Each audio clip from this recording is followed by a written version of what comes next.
Une fois les caméras éteintes, ces célébrités redeviennent des parents comme les autres. Elles ont accepté de se confier à Rémi, lui-même papa. Voici leur quotidien. Parents d'abord. Bonjour et bienvenue dans ce nouvel épisode de Parents d'abord. Alors j'ai pris aujourd'hui la direction de Saint-Denis et plus précisément des studios d'Affaires conclues. Je me trouve dans les coulisses de la célèbre émission de France 2 aux côtés de l'une des acheteuses les plus populaires du programme. Il s'agit, je la vois sourire évidemment, de Caroline Marjorideau. Bonjour Caroline. Bonjour. Comment ça va ? Moi je vais toujours très bien. Bon, formidable. Alors merci en tout cas d'avoir accepté de participer à ce podcast de télé-loisirs. Principe très très simple, tu le connais, tu vas nous raconter ton quotidien de maman. Je suis très très curieux, tu vas voir, je vais évidemment te poser plein de questions. Et pour lancer justement la discussion, la traditionnelle question d'introduction, Caroline, en quelques mots, est-ce que tu peux nous présenter rapidement tes deux enfants? Quel âge ont-ils et comment s'appellent-ils? Mes bébés. Alors, ils s'appellent Alexandre et Victoire. Et depuis que j'ai 5 ans, il paraît que je disais à mes grandes sœurs, quand je serai grande, j'aurai 2 enfants qui s'appelleront Alexandre et Victoire. Et ils seront très proches. Aujourd'hui, au moment où je te parle, ils ont 22 ans en même temps. Alors, on me dit, mais t'as des jumeaux? Non, pas du tout. Ils ont 10 mois d'écart. C'est-à-dire qu'en ce moment, mon fils a 22 ans et ma fille a 22 ans. C'était voulu? Absolument. C'était voulu. Ça a été de la rigolade de faire des bébés. J'ai accouché en 2 minutes pour mon fils, en 1 minute pour ma fille, et 2 jours après, j'étais dans mes bureaux et dans mes boutiques. Donc pour moi, c'était voulu, c'était acté, et j'ai fait exactement ce que je voulais.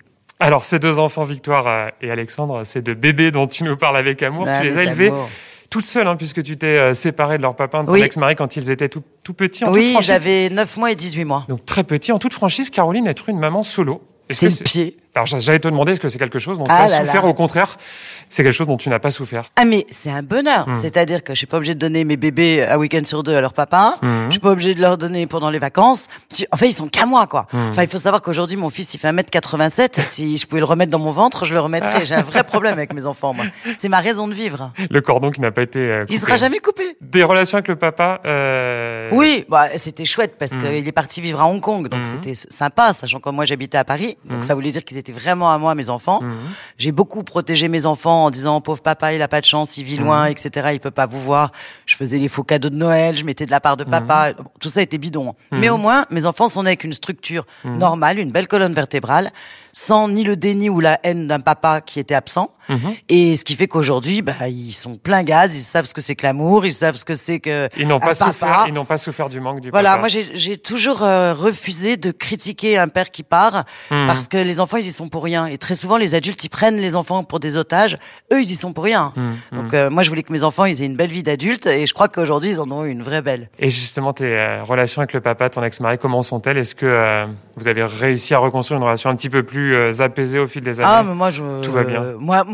En fait, je peux pas lui en vouloir tellement mes enfants sont parfaits. Donc quelque part, il y a un peu pour quelque chose, le mec.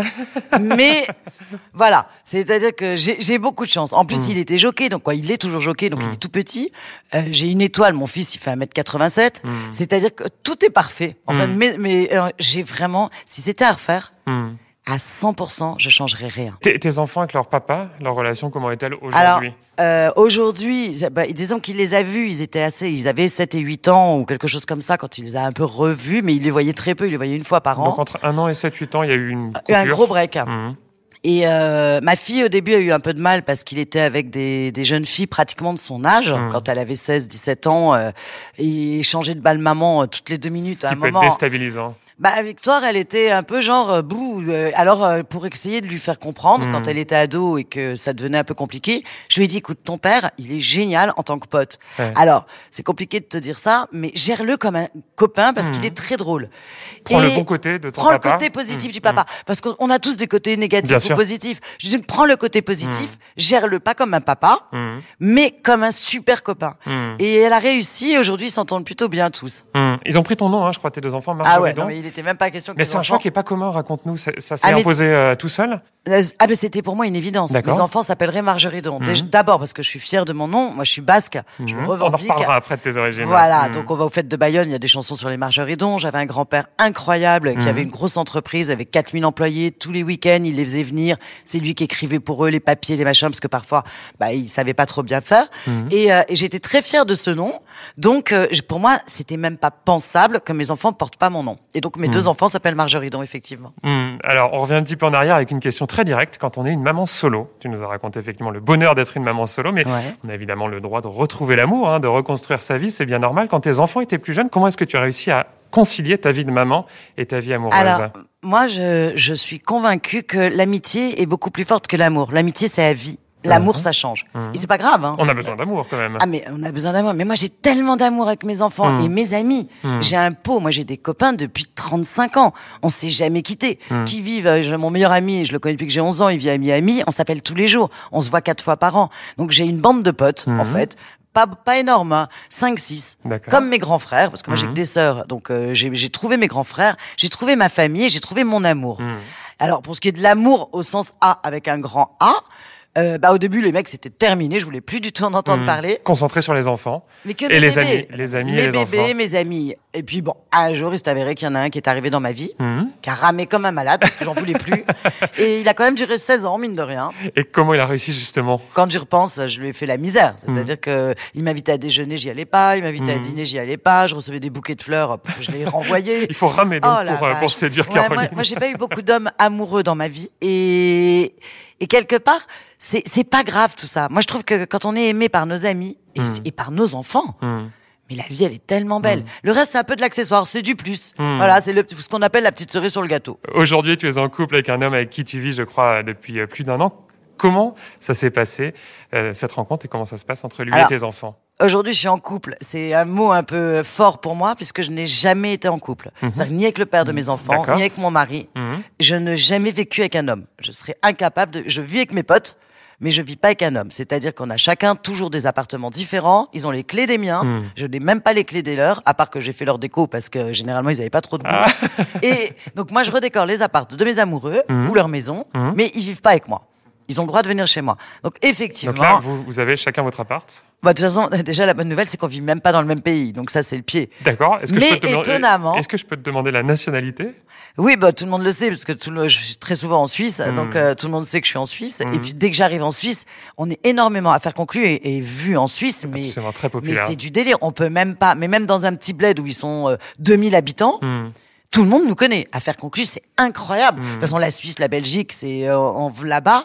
Je crois qu'on est encore plus connus que chez nous en France. Donc, effectivement, et étonnamment, ça fait un peu plus d'1 an et demi, j'ai jamais autant vu quelqu'un qui vivait aussi loin. Donc, l'amour peut être à distance. Mais bien sûr. Ouais. Au contraire, moi, il y a une chose qui tue le couple. C'est te dire tous les jours, t'es obligé de rentrer, t'es obligé de rendre des comptes. Moi, je veux bien rendre des comptes à mes enfants, mais pas à un homme. Ça, c'est pas question. Déjà, je rendais pas de compte à mes parents, alors imagine un homme. Encore moins un homme. Alors, je le disais en introduction de ce podcast, je suis très curieux, donc forcément, j'ai envie de savoir comment tu l'as rencontré, ce fameux amoureux suisse. Qui a dragué qui? Comment ça s'est passé? Raconte-moi. Ah là là, tu veux vraiment que je te le dise? Absolument. Non mais t'es fou, personne ne sait ça. Et c'est pour ça que je te pose la question. Je l'ai rencontré, j'avais un ami qui s'appelait Daniel Auclair, qui est journaliste sur France 2, et d'ailleurs qui fait beaucoup de tennis et de choses comme ça, qui est mon pote depuis... Que les téléspectateurs de France 2 connaissent. Voilà, qui est mon ami depuis une vingtaine d'années. Et depuis 17 ans, il organise des concours de pétanque à Paris, une fois par an. Et je n'y vais jamais, parce qu'en fait, je ne vais jamais chez les autres. J'adore recevoir. Je ne vais jamais chez les autres.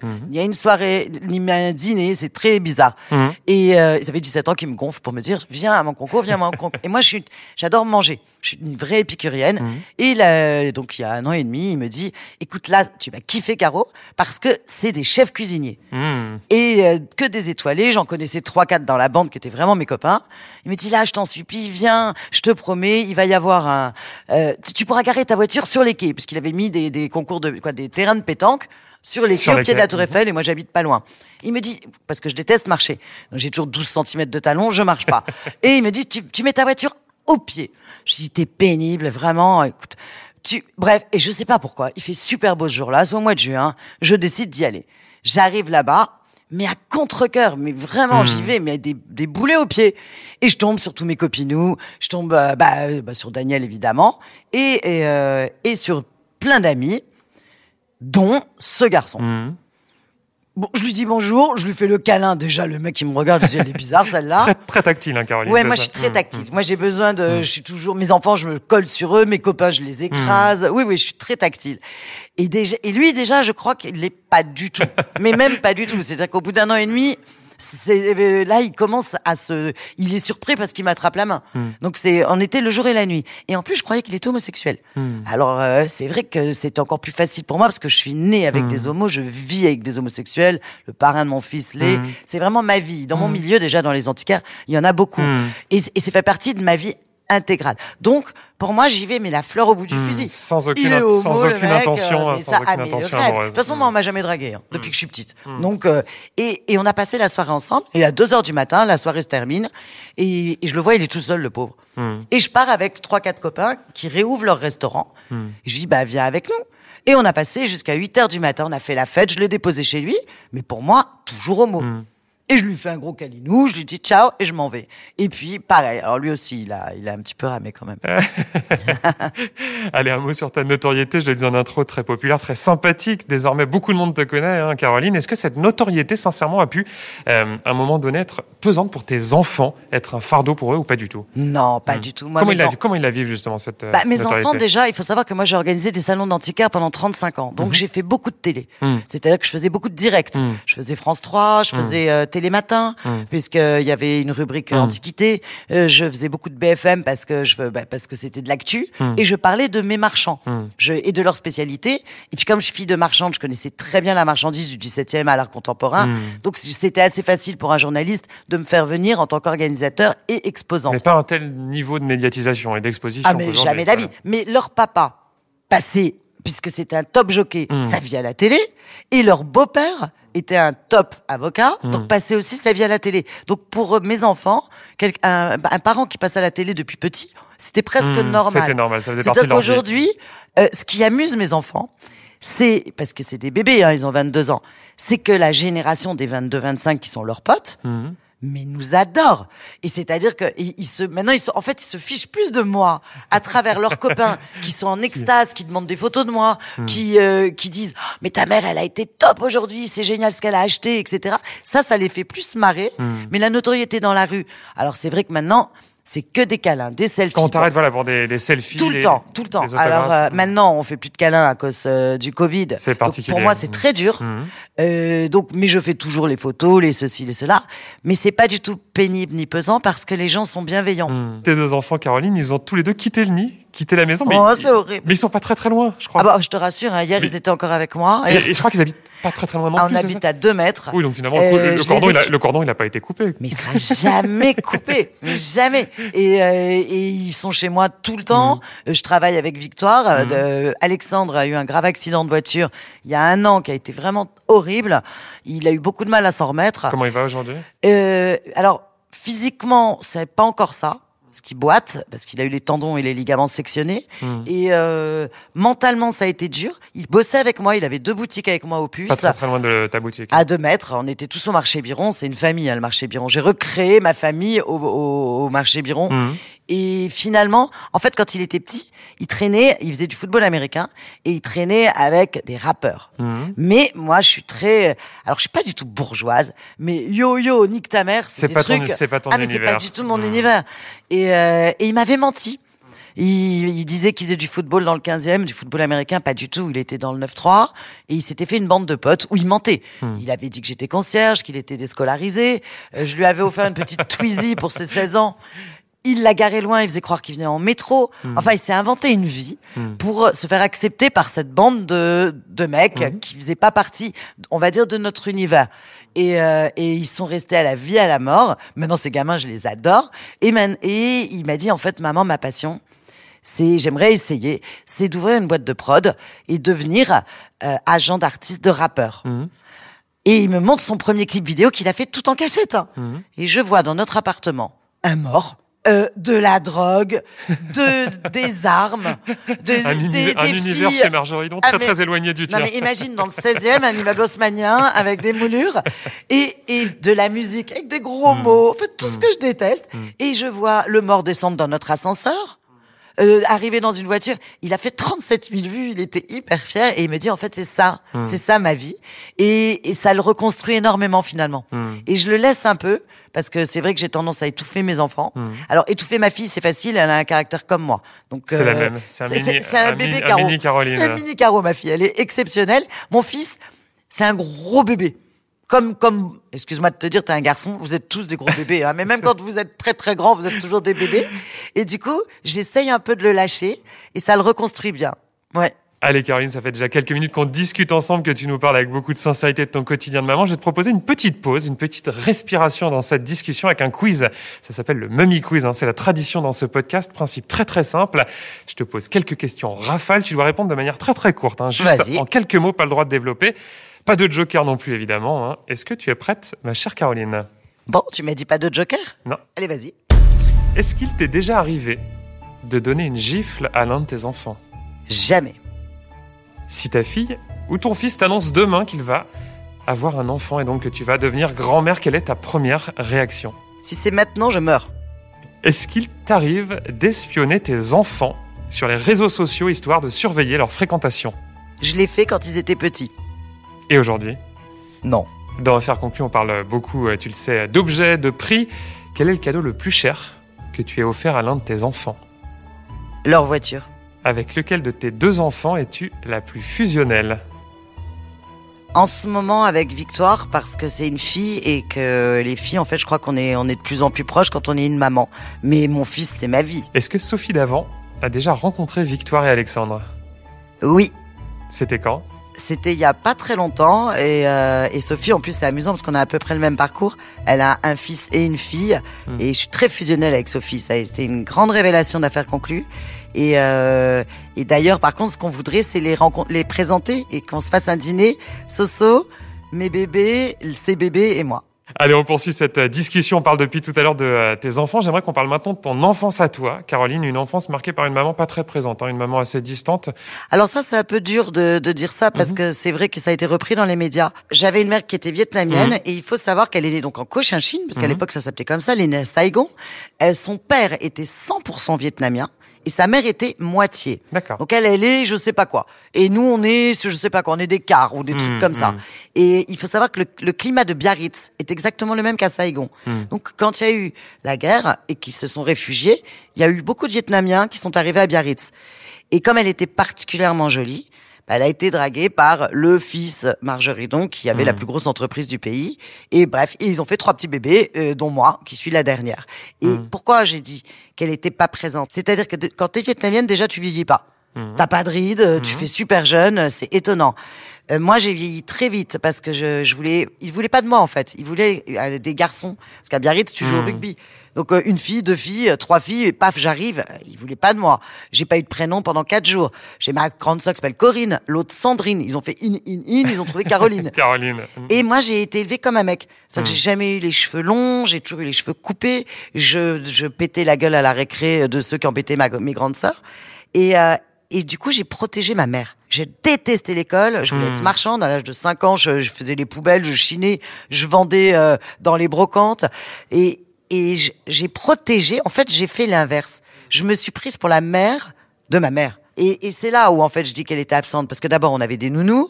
Et notre père, il était pratiquement jamais là. Elle était présente, mais sans vraiment l'être, puisque, voilà, c'est ça. Donc, il faut rétablir un peu la situation. Et puis, à 15 ans, moi, j'avais quitté le cocon familial. J'ai pris un appartement, j'ai ouvert ma première boutique. Donc, voilà. Tu étais gamine, un vrai garçon manqué. Ça, Ouais, mais je dans le suis une toujours. interview. Alors, justement, tiens, c'est quelque chose qu'on a du mal à imaginer quand on te voit. Hein. Là, tu es devant moi tout apprêtée, très féminine. Comment tu expliques ce décalage entre ce que tu es vraiment, garçon manqué, et l'image que tu renvoies?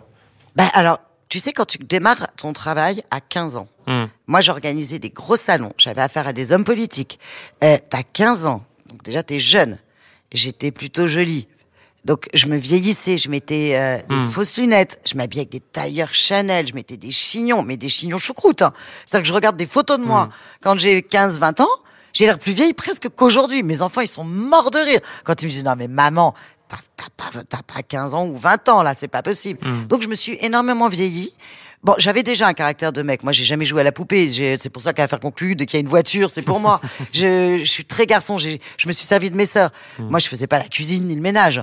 Donc, c'est elles qui ont toujours fait ça. Encore aujourd'hui, si je vais déjeuner ou dîner chez elles, mais même pas, je me lève. Moi, j'ai un petit caractère, limite le macho de base que je déteste d'ailleurs. C'est drôle. Et alors que je suis une fille. Et j'ai dû me protéger. Alors, j'ai le physique que j'ai parce que je vais pas me crever un œil. Ça, j'y suis pour rien de mon physique. Mais j'ai dû me protéger pour pas qu'on me drague. Tu sais, quand tu travailles dans un milieu d'hommes, où on te dit, vous devez avoir un mari riche, le truc que tu supportes pas, ou alors elle est née d'une famille riche, ou alors elle couche. Ouais. Alors moi, donc pour se protéger, il a fallu. Déjà, tu couches pas. J'étais d'une famille plutôt aisée, mais je m'en suis pas vraiment servie. Et j'avais des maris, effectivement, qui avaient beaucoup de moyens, mais je m'en suis jamais servi non plus. Donc, il a fallu que je me surprotège. Et c'est pour ça que moi, tous mes amis me disent, et diront, si tu les interviews, si tu les vois dans la rue, à mes carreaux, c'est un homme dans un corps de femme. Un garçon dans un corps de femme. Ouais. Un côté bling-bling aussi, assez assumé. Oui, parce que moi, je trouve pas que je sois bling-bling du tout. Les belles voitures, quand même, les sacs de grande marque, c'est moi, j'adore les voitures depuis que je suis bébé. Que tu revendiques, et c'est d'ailleurs tout à ton Et puis, je les ai pas volées. Je bosse 7 jours sur 7, 12-13 heures par jour. Mais je bosse pas parce que j'aime pas ça. Je bosse parce que j'aime. C'est facile pour moi. Et ça devient d'où, ce goût pour le luxe? D'abord parce que j'avais des parents qui nous ont élevés dans le luxe. Quand tu es issu d'une famille comme la mienne, on avait des chevaux de polo, une maison à Deauville. Mais on a eu une chance. C'est que on nous a élevés dans des 5 étoiles, mais on allait aussi dans des routiers sont sympas. C'est-à-dire que ça, pour le coup, je vais remercier nos parents. Une ouverture d'esprit chez tes parents. C'est pas l'argent qui fait l'éducation. Et c'est encore moins l'argent. Alors les gens me diront, c'est parce que t'en as. D'abord, j'en ai pas toujours eu. Parfois j'en ai, parfois j'en ai pas. C'est d'ailleurs un peu compliqué. Moi, je dis que l'argent, il est fait pour être dépensé. Parfois, on en gagne, on le dépense. Parfois, j'en ai pas, tu dis. Ça arrive d'avoir des périodes un petit peu mais plein de vide. fois. Mais déjà, quand j'ai quitté le père de mes enfants, je suis partie avec rien. À 4h du matin, 2 valises sous le bras, c'était 2 coups fins. Quand je dis rien. Si, alors, tu parles de mes sacs et de mes bijoux. Je suis partie avec mes sacs et mes bijoux. Et grâce à ça, tous les 2 mois, 3 mois, j'avais besoin de sous parce que je suis partie et j'ai fait ma vie, j'ai pris un appartement, il a fallu que je meuble et tout ça. Bon, je travaillais, heureusement, mais j'avais pas les moyens que j'avais à l'époque avec lui. Et je vendais. Et puis quand je recommence à avoir des sous, je rachète. Et puis dès que j'ai des problèmes de sous, je revends. Un éternel va-et-vient. Heureusement que je suis marchande finalement. Mais aujourd'hui, tout va bien. Mais aujourd'hui, tout va bien. Et demain, ça ira peut-être mal. Mais c'est ce qui fait notre force. Si on avait toujours tout, on serait des enfants gâtés. Question religion. Caroline, tu as confié à nos confrères de Gala dans un portrait publié il y a quelques semaines que tu t'étais convertie au judaïsme. Alors, je crois que c'est assez récent, ça fait 3 ans environ. Un peu plus, en fait. Un petit peu plus. Pourquoi cette conversion? Explique-nous. Et que t'apporte la pratique de cette religion au quotidien? Alors, nous, on est à la base, les Margeritons, baptisés catholiques. Famille basque, catholique, pas du tout pratiquant. D'accord. Si, mes sœurs, elles avaient passé leur communion, mais moi, j'avais déjà ma montre, donc pas besoin de passer ma communion. Élevée dans une laïcité. Totale. Et moi, depuis que je suis enfant, comme j'ai été le vilain petit canard, j'étais surtout dans des écoles privées. J'étais pas en public. Et 90% de mes amis étaient juifs. D'accord. Mais depuis que je suis bébé. Donc moi, les Shabbats, toutes les fêtes religieuses juives. C'est un univers que tu connaissais. C'est un univers mais je suis née avec. Parce que d'abord, j'ai adoré les parents de mes copains, que j'aime toujours, d'ailleurs, j'embrasse tous parce que c'est toujours mes copinous. Et donc, j'ai pratiqué étonnamment une religion qui n'était pas la mienne en allant chez mes amis. Donc, c'était quelque chose et depuis que je suis née, tout le monde pense que je suis juive. Moi, je vais en Israël depuis 30 ans, j'ai monté une association il y a 27 ans, pour aider les bébés. J'arrive en Israël, je parle un peu hébreu, tout le monde pense. Tout laisse à penser. Mais tout le monde. Donc, à un moment, je me suis dit, me gonfle. Tu sais quoi, le papa de mes enfants était juif, mon fils a été circoncis à l'âge de 8 jours. Alors, un papa juif et une maman non juive, mais un enfant circoncis. Oui, parce que moi, même un rabbin, j'en fais ce que je veux. Donc, de toute façon, et ça a été fait dans les règles de l'art. Comme ma conversion. La conversion que j'ai faite, elle a été faite d'une manière où tous mes amis m'ont dit, t'y arriveras jamais. Il fallait 8 ans. Et il fallait que je lise la Torah en hébreu. Et j'avais pas le temps. Et tu allais au bout, de cette conversion. Moi, j'ai été au bout, mais moi, j'ai appris l'hébreu à le lire en moins d'1 mois. Tout a été. En fait, je pense que quand on veut quelque chose, on l'a. Et quand j'ai demandé à me faire convertir, le rabbin de la Victoire, qui est le plus dur au monde presque, Je lui ai dit, de toute façon, il me demande pourquoi je veux être... pourquoi je veux changer de religion. Je lui ai dit, mais je veux pas changer de religion, puisque pour moi, c'est ma religion. Et même lui m'a dit, vous savez quoi, c'est étonnant, parce que même moi, j'ai un doute. Et de 8 ans de conversion, j'ai fait ça en 3 ans. 3 ans. Et puis, ça n'a rien changé à ma vie, hein, je te rassure tout de suite. Hein. Les réseaux sociaux, est-ce que tu as pu avoir des insultes ? Des insultes, personne m'insulte. Sur cette religion. Alors, moi, j'ai beaucoup de chance dans les réseaux sociaux. Je suis suivie par 85 000 personnes. Mais quand je dis suivi, c'est parce que je leur réponds la nuit. Moi, je dors pas. Hein. Donc, je réponds à tout le monde. Je suis folle, d'ailleurs. Un jour, je pourrais plus y arriver. Et il faut que si tu regardes autour de mon cou, j'ai un pendentif. Alors, il y a des gens qui me disent pourquoi tu as une vache autour du cou. Alors, ça n'est pas une vache, explique ce que c'est. En fait, c'est un mot. Tu vois, si c'était en français, il y aurait écrit la vie. Si c'était en anglais, il y aurait écrit the life. Et ça s'appelle Rai. Rai, ça veut dire la vie en hébreu. C'est pas du tout un signe religieux. C'est pour ça que sur France 2, qui est une télévision laïque, j'ai le droit de le porter. J'aurais jamais mis une étoile, par exemple. C'est-à-dire que moi, la religion, elle est personnelle, elle est privée, chacun fait ce qu'il veut. Donc, ça veut dire que tout le monde sait que je suis juive ou pas. Mais moi, j'aime les juifs, les musulmans, les catholiques. Ceux que j'aime pas, c'est les cons. Donc, c'est pas la religion qui fait l'homme. Hein. Et la chance que j'ai, c'est que comme je te disais que je suis énormément suivie, s'il y a un pauvre mec ou une pauvre nana qui va me dire du mal, il se fait tellement défoncer par mes followers. Par ta communauté, finalement, qui te défend, fait garde du corps de Caroline Marjoriban. Un jour, il y en a un, le pauvre, je crois qu'il a juste dit que mon pull était la couleur qu'il fallait pas, quoi. Il s'est fait défoncer. Donc, non, j'ai vraiment de la chance pour ça. J'ai des gens très bienveillants autour de moi, et même dans les followers que je connais pas, finalement. Alors, les réseaux sociaux, t'en parles. Ça m'intéresse de savoir comment tu décides quel morceau de ta vie tu souhaites partager et quel morceau tu souhaites garder. Si je suis autant suivie dans les réseaux sociaux, c'est que je suis dans la vie, comme à la télé dans Affaires conclues, comme dans mes réseaux sociaux. Souvent, mes enfants, ils me font « Mais maman, t'es une barjote, t'as balancé une vidéo à 3h du matin ». Mais c'est parce qu'en fait, soi-disant, il y a des horaires. Alors moi, je m'en fous des horaires. Ou alors, je fais une vidéo ou un selfie, je la re-regarde pas, mais je la balance. Pour te donner une anecdote qui a fait beaucoup rire, un jour, quand c'est le premier déconfinement, Covid numéro 1, enfin, on réouvrait. Donc, tu fais quoi quand t'es blonde comme moi? Tu cours chez le coiffeur parce que t'as des racines comme ça. Donc, je prends les champs, j'ouvre le toit de ma voiture, je filme les champs, il y a personne, et je dis, par contre, les bébés, on est tous d'accord, on fait quand même gaffe, on sait pas ce que c'est que cette maladie, donc vous faites gaffe. Et au lieu de dire, n'oubliez pas votre gel hydroalcoolique, je dis, n'oubliez pas votre gel hydratant pour vos mains. Mais comme je regarde pas, je le balance. Tu postes ça sur les réseaux. Oui, parce qu'en fait, je fais pas partie de ces nanas. Rien n'est calculé. Il y a rien de calculé. C'est comme quand les gens viennent me voir à Biron, ils viennent, mais c'est étonnant, mais que ce soit des bébés comme des vieux, vraiment pour faire des photos, ils me disent, mais vous êtes vachement bien. Limite, ils me trouvent plus jolie, on va dire, en vrai, qu'à la télé parce que moi, je suis pas Photoshop. C'est-à-dire que tout est vrai. Et c'est pour ça que tout marche finalement. Allez, dernier mot pour conclure cette discussion. Le temps, il passe à une vitesse folle. Imaginons que Victoire et Alexandre nous écoutent, ces bébés, justement, écoutent ce podcast. Qu'est-ce que tu aurais envie de leur dire? Quel message aimerais-tu leur adresser? C'est ma vie, mes bébés. Je sais pas quoi leur adresser. J'ai pas besoin de leur adresser quelque chose, ils savent. Ils savent que tu les aimes. Ah ouais, c'est ma vie, mes bébés. Ce sera ma vie à la mort. Quand ils étaient enfants, ils m'avaient signé un papier, parce que moi, je leur ai fait la misère quand même. Et comme quoi, ils me quittaient quand eux auraient 95 ans. Quand eux... Et le papier, je l'ai toujours. Donc il y a un contrat.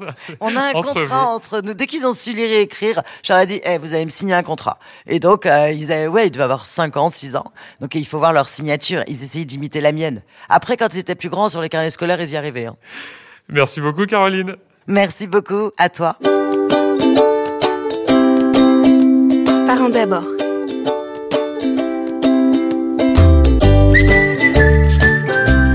Et je rappelle que vous pouvez retrouver ce podcast en avant-première sur l'application Audio Now ainsi que sur les plateformes Deezer, Spotify, Pipa ou encore Apple Podcast.